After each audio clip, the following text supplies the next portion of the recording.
नमस्कार, बहुत स्वागत है आपका। आप देख रहे हैं आपकी आवाज और आपके साथ मैं हूं आसिफ शेख। आपकी आवाज में आज बात सियासत, चुनावी घोषणाओं और सियासी वादा खिलाफी की। एमपी में 28 सीटों पर उपचुनाव हो चुके हैं। बीजेपी 28 में से 19 सीटें जीतकर सरकार बचाने में कामयाब रही। नतीजों के साथ ही चुनावी वार पलटवार का दौर खत्म हो गया, लेकिन अब सियासी वादों और उनकी हकीकत पर सियासत तेज हो गई है। पूर्व सीएम कमलनाथ ने लंबा चौड़ा ट्वीट कर बीजेपी को उसके वादे याद दिलाए और सरकार पर निशाना साधा। एक तरफ जहां कांग्रेस ने हमला किया तो जवाब बीजेपी की तरफ से भी आया। कई सवाल हैं जिनके जवाब जानने की कोशिश करेंगे। एक खास पैनल भी हमारे साथ जुड़ेगा, लेकिन आइए सबसे पहले एक रिपोर्ट देखते हैं।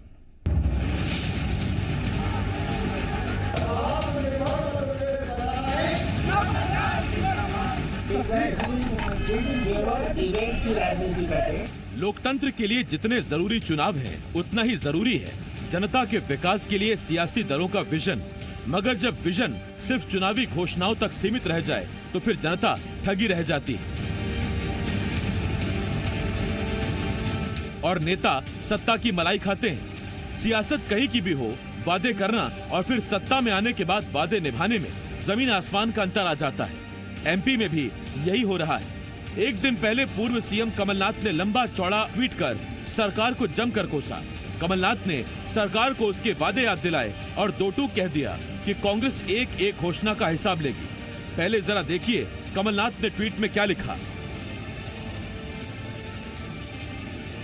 चुनाव भी खत्म हो गए, परिणाम भी आ गए, लेकिन न अतिवर्षा व कीटों के प्रकोप से खराब फसलों का किसानों को अभी तक मुआवजा मिला, न किसानों को फसल बीमा की पर्याप्त राशि मिली, न कई कर्मचारियों को 7वें वेतनमान की तीसरी किश्त की 25% राशि मिली, न दिवाली के त्योहार का घोषित एडवांस मिला, न मुख्यमंत्री किसान कल्याण योजना की लाखों किसानों को 2000 की घोषित किश्त मिली। फिर भी अभी भी घोषणाओं का खेल जारी। 28 उपचुनाव वाले क्षेत्रों में भी चुनावों के दौरान मतदाताओं को गुमराह करने के लिए हजारों करोड़ की झूठी घोषणाएं की गई एवं कई बड़े बड़े वादे व दावे किए गए। कांग्रेस चुप नहीं बैठेगी, एक एक घोषणा का हिसाब लेगी। कमलनाथ ने ट्वीट कर निशाना साधा तो कांग्रेस ने सरकार को आड़े हाथों ले लिया और सरकार से अपने वादे पूरे करने की मांग कर दी। तो दूसरी तरफ बीजेपी ने भी कांग्रेस पर पलटवार किया। बीजेपी का तर्क है कि जवाब तो उपचुनाव में जनता ने कांग्रेस को दे दिया है। जो फर्जी घोषणाएं चुनाव के दौरान की गई हैं, इन घोषणाओं का हिसाब मांगेंगे हम। इस सरकार ने कहा था 10 लाख लोगों को नौकरियां देगी हर साल। बताए ये 8 महीने में इन्होंने क्या किया है। इन्होंने कहा था कि हम जो है सरकारी भर्तियां शुरू करेंगे। आज 36,000 शिक्षक सिलेक्टेड पड़े हुए हैं, उनको दीजिए आप नौकरी। 15 महीने की करतूतों का जवाब और उनके सवालों का जवाब 28 विधानसभा क्षेत्रों की जनता ने घनघोर दिया, झमाझम दिया, जोरदार दिया। कमलनाथ जी जरा आत्मावलोकन कीजिए कि 15 माह में आपने कौन कौन से पाप किए, कौन से सवाल जो आपको अपने आप से करना चाहिए थे आपने नहीं किए। अब सवाल यह है किसने अपने वादे नहीं निभाए। सवाल यह है अगर शिवराज सरकार अपने वादे नहीं निभा रही है तो क्या कांग्रेस वादे निभाकर भी उपचुनाव में हार गई। सवाल यह भी क्या अब वक्त आ गया है कि सियासत को अपने वादे निभाने को मजबूर करने के लिए कोई तो रास्ता निकाला जाए। संदीप भमरकर, जी मीडिया, भोपाल। कई सवाल हैं जिनके जवाब जानने की कोशिश करेंगे। हमारे साथ एक खास पैनल जुड़ रहा है। चौधरी राकेश सिंह चतुर्वेदी जी, पूर्व मंत्री, कांग्रेस के सीनियर लीडर हमारे साथ जुड़ रहे हैं। इसके साथ साथ बीजेपी की तरफ से doctor Hitesh Vajpayee ji, senior leader हैं और एसोसिएट एडिटर जी, मध्य प्रदेश छत्तीसगढ़, हरीश दिवेकर जी भी हमें ज्वाइन कर रहे हैं। मैं आप तीनों मेहमानों का बहुत बहुत स्वागत करता हूं। वाजपेयी साहब, चौधरी साहब, बहुत बहुत स्वागत है आपका। सबसे पहला सवाल चौधरी साहब आपसे, लंबा चौड़ा ट्वीट करके हिसाब मांग रहे हैं सर आप बीजेपी से। दो बातों पर तो जनता भी आपसे पूछ रही है। पेट्रोल डीजल पर वैट कम करेंगे, बेरोजगारों को भत्ता देंगे, इसके अलावा 10 दिन के अंदर सारे किसानों का 2 लाख तक का कर्जा माफ करेंगे। वो घोषणाएं तो आपने भी पूरी नहीं की सर, इसका भी हिसाब देना पड़ेगा या नहीं? बिल्कुल, उसका भी हिसाब देना चाहिए और देगी कांग्रेस आवश्यक रूप से। लेकिन जो कर्ज माफी की बात है वो मैं पहले भी कह चुका हूं और आपके माध्यम से आज फिर कह देता हूं कि 7,000 करोड़ रुपए का मध्य प्रदेश की ट्रेजरी से कर्ज माफ हुआ और जिन लोगों का कर्ज माफ हुआ उनकी संख्या करीब 27 लाख किसानों की थी। सेकेंड फेज में 5,000 लोगों का होना था, 5,000 करोड़ का था, और थर्ड फेज में 3,000 करोड़ का था, ऐसे 7,000 का और था। लेकिन अब मूल बात इस पे आ रही है कि चुनाव के पहले, चुनाव के दौरान आपने घूम घूम कर जो घोषणाएं की, एक घोषणा तो हमारे ही क्षेत्र की बहुत बड़ी की थी। मैं नर्मदा जी की, मां नर्मदा की घोषणा की याद उन्हें अभी नहीं दिला रहा हूं, जिस पर उन्होंने ये कहा था कि नर्मदा के किनारे किनारे एक्सप्रेस वे बनेगा, वो अमरकंटक से लेके और महेश्वर तक हम पूरा व्यवसाय केंद्र बनाएंगे, एक्सप्रेस वे बनाएंगे नर्मदा जी का। और दोबारा मैं ये कहा चुनाव के बीच में कि गडकरी जी इस बात को शिलान्यास करेंगे कि चंबल एक्सप्रेस वे बनेगा। मैं कई बार कहता आया हूं कि चंबल एक्सप्रेस वे का जो हिस्सा काटा गया था वो आदरणीय शिवराज सिंह चौहान जी ने ही काटा था अगस्त 2018 में, और वर्तमान में फिर से उसको चालू करने की बात आई। तब भी मैंने ये कहा था कि आपके पास धन नहीं है। आपने कहा था भारतमाला योजना में ला रहे हैं, लेकिन वहां भी धन नहीं है। 7,000 करोड़ रुपए उसमें लगना थे, वहां भी धन नहीं था, आप शिलान्यास नहीं कर पाए। आपने जनता से असत्य बोलकर चंबल संभाग की से और उनके वोट हासिल करने की कोशिश साहब, की। ये तो देखिए वो सवाल हो गए जो आप बीजेपी से पूछ रहे हैं। कुछ सवाल मेरे भी हैं बीजेपी से, वो पूछूंगा मैं तो आपसे आपकी पार्टी का एक सवाल और पूछता हूं सर, कर्ज माफी थी कि बिजली का करंट था? ये 10 दिन में कर्ज माफी की बात थी। ये first phase, second phase, third phase, ये फेज की तो बात ही नहीं हुई थी। नहीं, अब आप पहले मध्य प्रदेश की आर्थिक स्थिति पे विचार करिए। ये मध्य प्रदेश जब मैं 1990 में एमएलए बना, तब सुंदरलाल पटवा जी की सरकार थी, जिस पे जब सुंदरलाल पटवा जी की सरकार जब बनी थी तब 5,000 करोड़ रुपए का कर्ज था मध्य प्रदेश पर। और जब इन्होंने सरकार छोड़ी थी 1993 में, तब मध्य प्रदेश का कर्ज हो गया था 30,000 करोड़ रुपए। जब 5,000 था और 30,000 जब दिग्विजय सिंह जी ने 10 साल सरकार चलाई तो करीब 30,000 का करोड़ का कर्ज था। आज मध्य प्रदेश जो है 2.25 लाख करोड़ के कर्ज में है, 2.25 लाख करोड़ के कर्ज में है। तो इस स्थिति में ये समझ में आना चाहिए कि घोषणाएं करके और प्रैक्टिकली काम क्या हुआ। जैसे मैं ये देखता हूं कि सिंचाई का काम होना चाहिए था, इनको शिवराज सिंह जी को सिर्फ नर्मदा दिखती है। नर्मदा पे एक भी डैम नहीं बनाया, चंबल पे एक भी डैम नहीं बनाया, कैन पे एक भी डैम नहीं बनाया, तवा पे एक भी डैम नहीं बनाया, बुंदेलखंड पे डैम नहीं बनाया। आखिर इन 15 वर्षों में कौन से ऐसे काम किए जहां आपने करीब 2 लाख करोड़ खर्च किया है? तो सीधी बात यह है कि कांग्रेस ने जो कहा था, भाई ये तो मैं भी समझता हूं, मैं मंत्री रहा हूं कि फाइल पे दस्तखत पूरे कर्ज के लिए किए गए थे, लेकिन उसको स्पेल में उसको माफ करना था। और 15 महीने की सरकार से आप क्या उम्मीद कर सकते थे? अगर 27 उसमें देखिए 15 महीने तो बहुत है सर, 10 दिन से ज्यादा। हम तो 10 दिन से मतलब ये समझते हैं कि 10 दिन में कर्जा माफ, किसानों का जो डिफॉल्टर है वो खत्म हो जाएंगे, उनको एनओसी बैंक की तरफ से मिल जाएगी, बैंक में उनका पैसा जमा हो जाएगा और नया कर्ज लेने की स्थिति में आ जाएंगे। खैर वो आप अपनी बात रख रहे हैं। चौधरी साहब, मैं लौटता हूं इस पर आपके पास। सरकार का वादा था, आता हूं मैं आपके पास, सरकार रहती उसका वादा था। ठीक, वाजपेयी साहब आपके पास आ रहा हूं। वाजपेयी साहब, कई वादे तो आपने भी किए, सब अभी तक नहीं पूरे हुए। कांग्रेस कह रही है हमारे पास फंड नहीं था, आप कोरोना का उसके पीछे कोरोना की आड़ ले सकते हैं। हां, एक सवाल जरूर है कि 18 से पहले कांग्रेस ने जमकर शिवराज सिंह चौहान को घोषणावीर कहा था और कहा था आधी से ज्यादा घोषणाएं शिवराज मंचों से करते हैं। उसके बाद उन घोषणाओं का क्या होता है पता नहीं चलता। 18 में इत्तेफाक से आप चुनाव हार भी गए थे।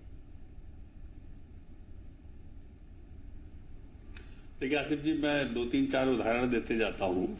पहली चीज, इन्होंने बांधों की बात करी, तो एक बड़ा प्रसिद्ध बांध है, आप सभी लोग उसको याद करेंगे, बाणसागर बांध। 5 मुख्यमंत्रियों ने उसके शिलान्यास किए, 5 मुख्यमंत्रियों ने। उसकी पूर्णता किसने की? तो शिवराज सिंह चौहान जी ने करी, और डेट देकर करी कि इस तारीख को मैं इसका लोकार्पण करूंगा।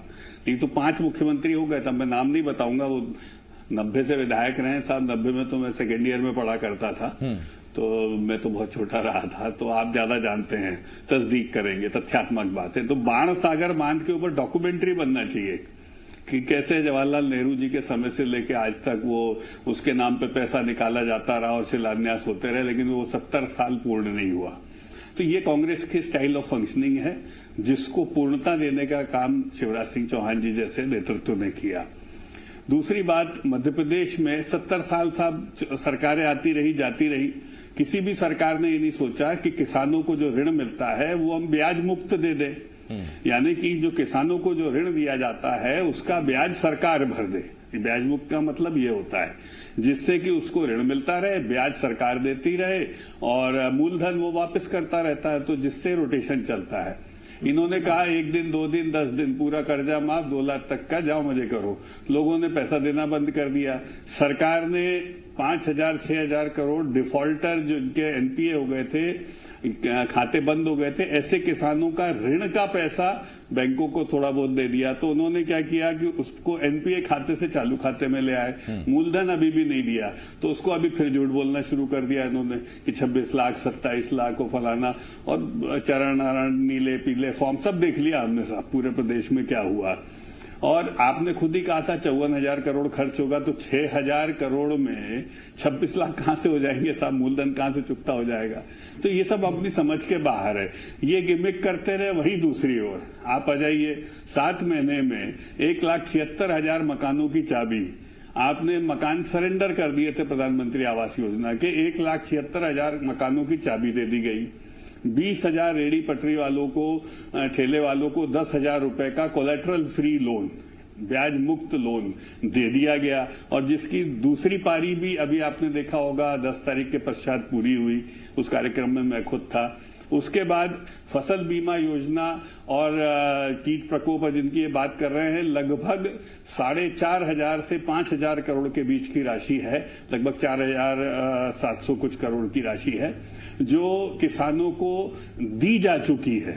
जो लाभार्थी किसान है, हितग्राही किसान हैं, उनको अलग अलग हेड्स में ये उनके खातों में हस्तांतरित की जा चुकी है। बैंकों को नहीं दी है, ये किसानों को दी जा चुकी है। ये सब करने का काम, और भी मैं उदाहरण दे सकता हूं बहुत सारे, लेकिन आसिफ जी ये करने का काम एक के बाद एक सरकार कर रही है और बहुत अच्छी बात है कि विपक्ष जाग रहा है। ठीक है, मैं उस पर आता हूं आपके पास जब आयकर के छापे, लेकिन देखिए वाजपेयी साहब, जब आयकर के छापों में कि 2.25 लाख के बंडल निकल आए, प्रधानमंत्री आवास हमने सौंपे हैं, तो रतलाम में 6 परिवार ऐसे भी हैं जिनको सब कुछ स्वीकृत है, फ्लैट भी तैयार है, लेकिन उनको कहा जा रहा है कि आपको तभी चाबी मिलेगी जब 26 जनवरी आएगी, क्योंकि उसी दिन उद्घाटन होगा। तो 26 जनवरी तक उनकी रात कैसे कटेगी, ऐसी व्यवस्था भी किस काम की, उस पर खैर सोचिएगा जरूर, और अगर कुछ हो सके उन परिवारों को तो देख लीजिएगा। हरीश जी आपके पास आ रहा हूं। हरीश जी, सीधा सवाल आपसे मेरा ये है, बीजेपी हो चाहे कांग्रेस, मैनिफेस्टो, ये भारी भरकम मैनिफेस्टो, तमाम चुनावी दावे, बड़े बड़े सियासी दावे, और एक बार सत्ता मिल गई तो फिर वही करेंगे जिसमें खर्चा कम होगा, चर्चा ज्यादा होगी, और जहां खर्चा ज्यादा होने लगा, चर्चा कम होगी, तो फिर वो बस घोषणा पत्र तक सीमित रह जाएगा। और बड़ी बात यह है कि हर किसी से सवाल पूछे जाते हैं कि आपने क्या किया, क्या नहीं किया, कितना काम किया, लेकिन सरकारों से कोई पूछने वाला है नहीं। ना अभी तक किसी संस्था को जिम्मेदारी दी गई है, ना कोई संस्था ऐसी बनाई गई है जो ये भी पता करे कि 100 अगर आपकी घोषणाएं थी तो उसमें आपने कितने पूरे कर लिए हैं। खुद ही रिपोर्ट कार्ड लेकर नेता बैठ जाते हैं प्रेस कॉन्फ्रेंस करने। हाँ से बिल्कुल सही कहा। इसीलिए कहा जाता है कि लोकतंत्र की मजबूती के लिए विपक्ष मजबूत होना चाहिए। अगर विपक्ष मजबूत होगा तो कम से कम सरकार से अधिकार पूर्वक सवाल पूछ सकेगा। उसके लिए विधानसभा जैसी फ्लोर है जहां पर बात सरकार को कटघरे में खड़ा किया जा सकता है। और अभी आरोप प्रत्यारोप की बात के साथ साथ ये बताना चाहेंगे कि अभी जो कमलनाथ जी का ट्वीट है, वो उस ट्वीट के मायने ये निकाले जा सकते हैं कि सीधे तौर पे नगरीय चुनाव आने, पंचायत चुनाव आने, और कमलनाथ जी ट्वीट को पढ़ेंगे तो उसमें 2 पे फोकस किया है, एक किसान एक कर्मचारी, और दोनों में आप देखेंगे तो फाइनेंशियल बर्डन वाली बात है, यानी पैसा देना है।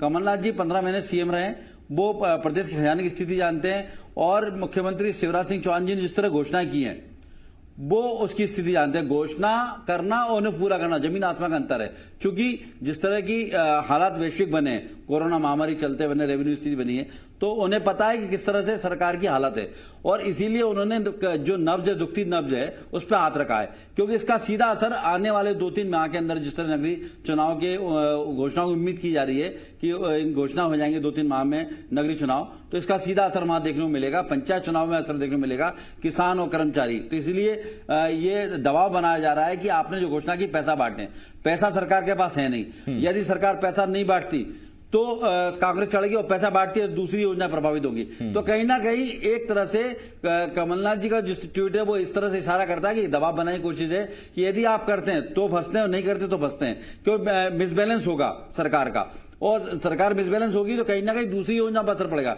यानी प्रदेश में प्रभाव पड़ेगा। तो क्योंकि बड़ा चंक में पैसा बांटा जाना किसानों को 2000 रुपए के हिसाब से, जो कीट प्रकोप का पैसा वो है, फसल बीमा का, साथ में कर्मचारियों को जो 7वें वेतन आयोग की तीसरी किस्त जाना है वो भी बड़ा पैसा है। क्योंकि सरकार की स्थिति खराब थी इसलिए 25% के एरियर का पैसा बांटने की बात की गई है।